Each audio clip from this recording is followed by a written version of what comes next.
हाय दोस्तों। आज हम लोग जानेंगे विद्युत मोटर के बारे में, यानी इलेक्ट्रिक मोटर। इलेक्ट्रिक मोटर क्या होता है? यह एक ऐसा उपकरण है या ऐसा साधन है जो विद्युत ऊर्जा को यांत्रिक ऊर्जा में बदलता है। इसका परिभाषा हम देंगे। यह एक ऐसा साधन है यह एक ऐसा साधन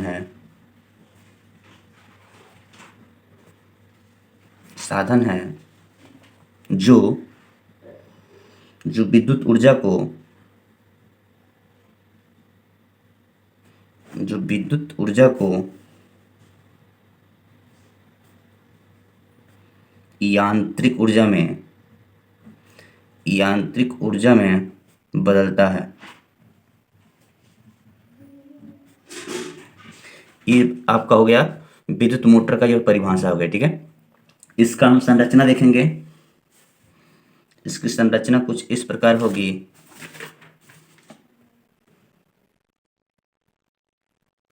ये आपका एक अस्थायी चुंबक है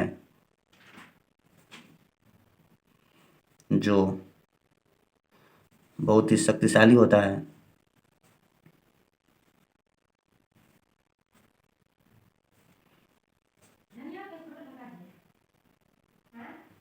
ये होता है आपका यहाँ पे हम लोग एक अस्थायी चुंबक बना रहे हैं, क्षेत्र चुंबक। ये आपका इन हो गया और ये आपका एस हो गया। ठीक है, और इसी के बीच में एक आर्मेचर होगा।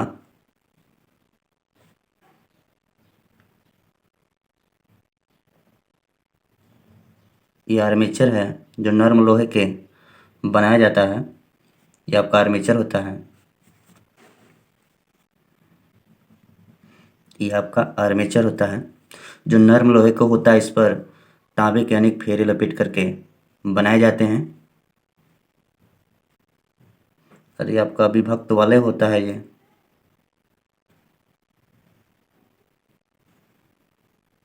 और इस विभक्त वलय पर दो ब्रूस होते हैं जो कार्बन के बना होता है, और ये विभक्त वलय है आपका। ये आपका विभक्त वलय हो गया। ये भी विभक्त वलय है। ये दोनों विभक्त वलय हो गया। इन दोनों पर एक दो ब्रूस होते हैं। ये आपका ब्रूस हो गया। ये भी ब्रूस है। इस ब्रूस का कनेक्शन आप एक बैटरी से कर देते हैं हम लोग। इस ब्रूस को हम लोग एक बैटरी से जोड़ देते हैं। ये आपका बैटरी है। ये इसकी संरचना हो गई। ठीक है, इसमें चार भाग होते हैं। एक आर्मेचर होता है, एक विभक्त वलय होता है, दो क्षेत्र चुंबक होते हैं, और एक ब्रूस होता है। इसका अलग अलग हम लोग जान लेंगे परिभाषा। पहले लेते हैं हम लोग आर्मेचर को। यहाँ पे लिख लेंगे आर्मेचर। आर्मेचर जो होता है नर्म लोहे के बना होता है। यह तांबे के तार के अनेक फेरे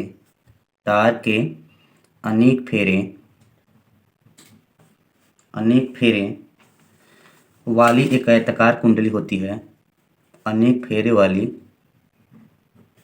एक आयताकार कुंडली होती है। आयताकार कुंडली होती है। इस ABCD इसको मान सकते हैं। ठीक है, और इस दो विभक्त वाले का नाम दे सकते हैं हम P, और इसका Q दे देंगे। ठीक है, और इस पर जो लगा है इसका नाम दे देंगे हम A, और इसका नाम दे देंगे हम B, ब्रूस का नाम। ठीक है, आर्मेचर में क्या होता है? यह तांबे के तार के अनेक फेरों वाली एक आयताकार कुंडली होती है जो नर्म लोहे के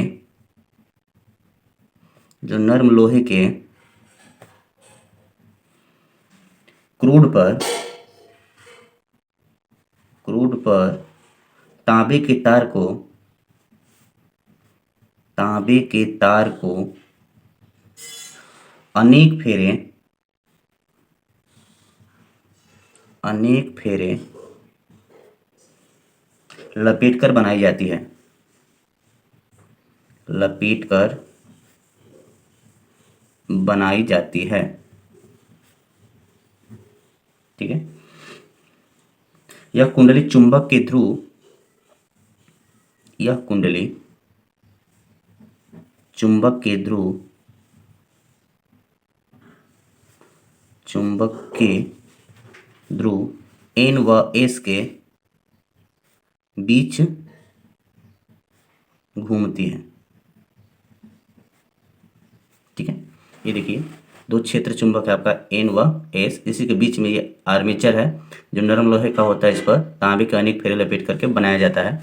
ठीक है। और ये N और S के बीच में ही घूमता है। जब यहाँ से करंट इसमें से प्रवाहित होती है, धारा जब प्रवाहित होता है तो इस पर एक बल युग्म कार्य करने लगता है, यानी कि दो बराबर बल एक साथ काम करने लगते हैं। ये अंदर की तरफ और एक बाहर की तरफ जो कुंडली को घुमाने के लिए क्या करता है, प्रयत्न करता है। ये ए बी में और एक सी डी में दो विपरीत बल लगते हैं, एक अंदर की तरफ और एक बाहर की तरफ, जो इस आर्मेचर को घुमाने लगता है। उसके साथ साथ विभक्त वलय भी घूमने लगता है। अब आगे चलते हैं हम लोग, इसमें देखते हैं क्षेत्र चुंबक। दूसरा आपका है, या एक है आपका क्षेत्र चुंबक।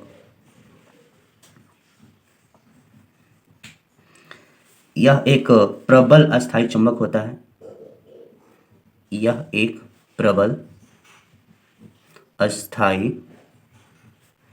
चुंबक होता है, चुंबक होता है जिसके ध्रुव N व S होते हैं। ठीक है। अगला लेते हैं आपका विभक्त वलय। विभक्त वलय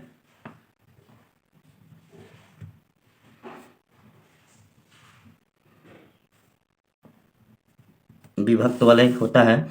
यह वलय पीतल, ये पीतल का बना होता है, दो विभक्त वलय, और इसी पे ये ब्रूस लगा होता है। यह आर्मेचर के साथ ये जुड़ा होता है, आर्मेचर के साथ साथ ये भी घूमता है, विभक्त वलय भी घूमता है। ठीक है। यह वलय पीतल का, यह वलय पीतल का, पीतल का एक वृत्ताकार छल्ला होता है। वृत्ताकार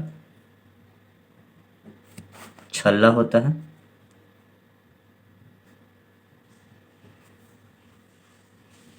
छल्ला होता है। वे दोनों भाग, छल्ला P तथा Q लिख लेंगे यहाँ पे, P तथा Q, P व Q होता है। ठीक है। P व Q होता है। वे दोनों भाग, वे दोनों भाग एक दूसरे से, एक दूसरे से अलग अलग रहते हैं, अलग अलग रहते हैं। ठीक है। वे दोनों भाग एक दूसरे से अलग अलग रहते हैं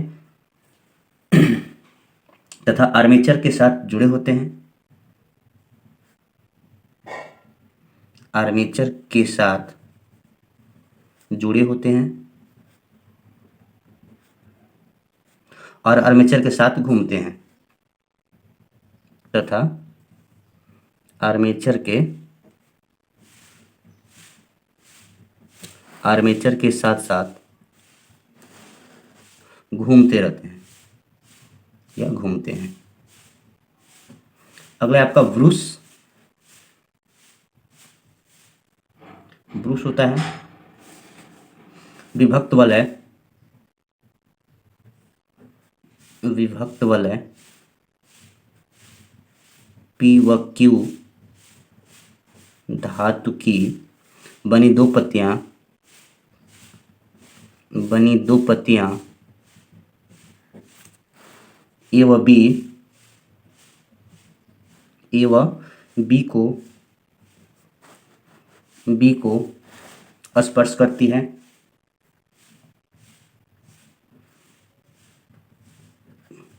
स्पर्श करती है, जिन्हें ब्रूस कहते हैं, जिन्हें ब्रूस कहते हैं। ये कार्बन की बनी होती है, ये कार्बन की बनी होती है, बनी होती है। एक ब्रूस से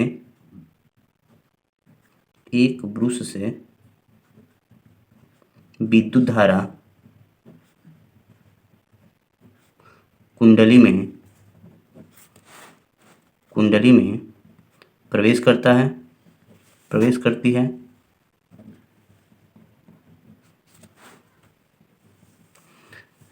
तथा दूसरे ब्रूस से विद्युत धारा बाहर निकलती है।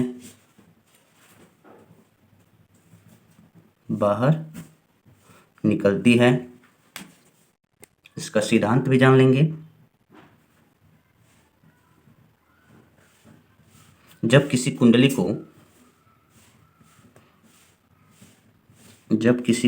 को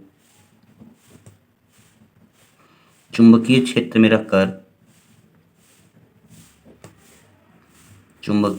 में रखकर विद्युत धारा प्रवाहित की जाती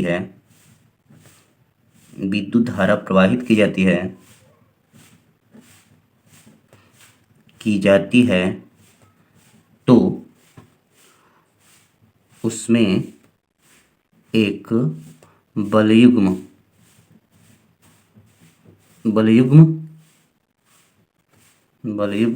कार्य करने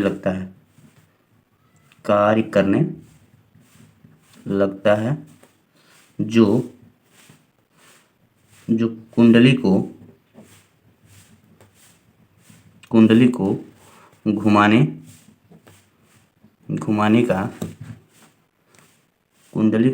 का प्रयास करता है। यदि कुंडली घूमने के लिए स्वतंत्र हो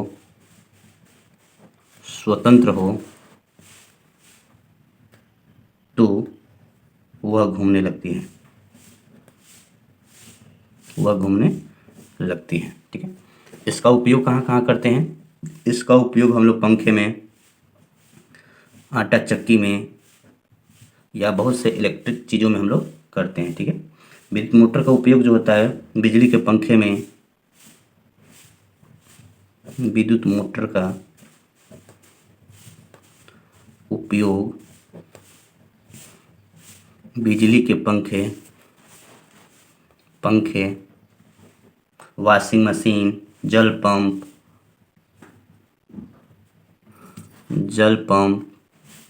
आपका वॉशिंग मशीन, आटा चक्की,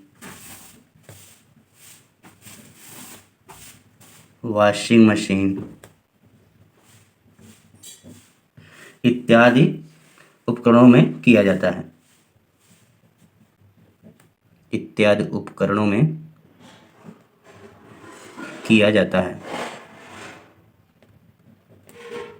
ये आपका हो गया विद्युत मोटर के बारे में। ठीक है,